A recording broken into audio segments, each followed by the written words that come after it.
Kwa hiyo mtu yoyote anayehubiri amani anatakiwa aanze na haki alafu amalizie na amani.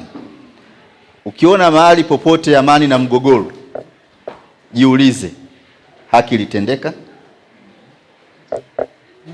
Ukishapata majibu, matokeo yake yatakwambia kama sasa tunda litakuwa ni amani au itakuwa ni kinyume chake.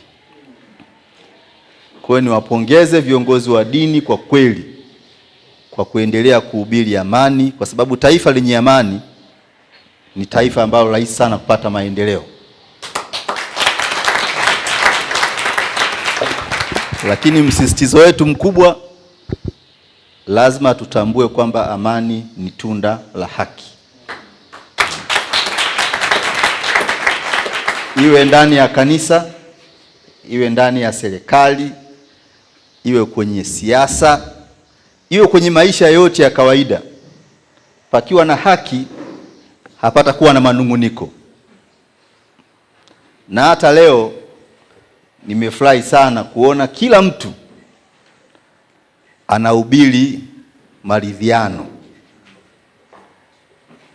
Maridhiano yanayohubiriwa lazima msingi wake uwe ni haki. Haki ikiwepo, hata kazi ya kuridhiana itakuwa ni kazi rahisi, kwa sababu mtajua mnaridhiana kwenye nini.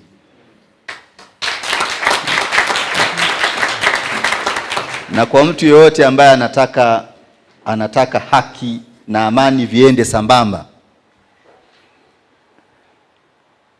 atataka maridhiano ambayo yana ukweli, yana nia thabiti na yanalenga kulirudisha taifa kwenye misingi yake, ambayo kila mtu angefurahi kuona tuna taifa lilokuwa imara, lenye upendo miongoni mwetu.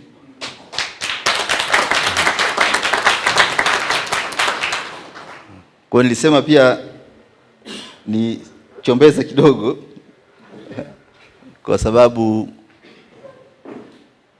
taifa likiharibika hakuna atakayepata faida.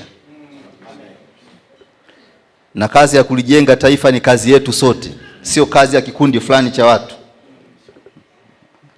Na hatuwezi kulijenga taifa kiujanja ujanja. Lazima tulijenge katika misingi ya haki na kweli, ili tuweze kunufaika na tunda linaloitwa amani, ambalo kila mtu anasikia raha kuliiba.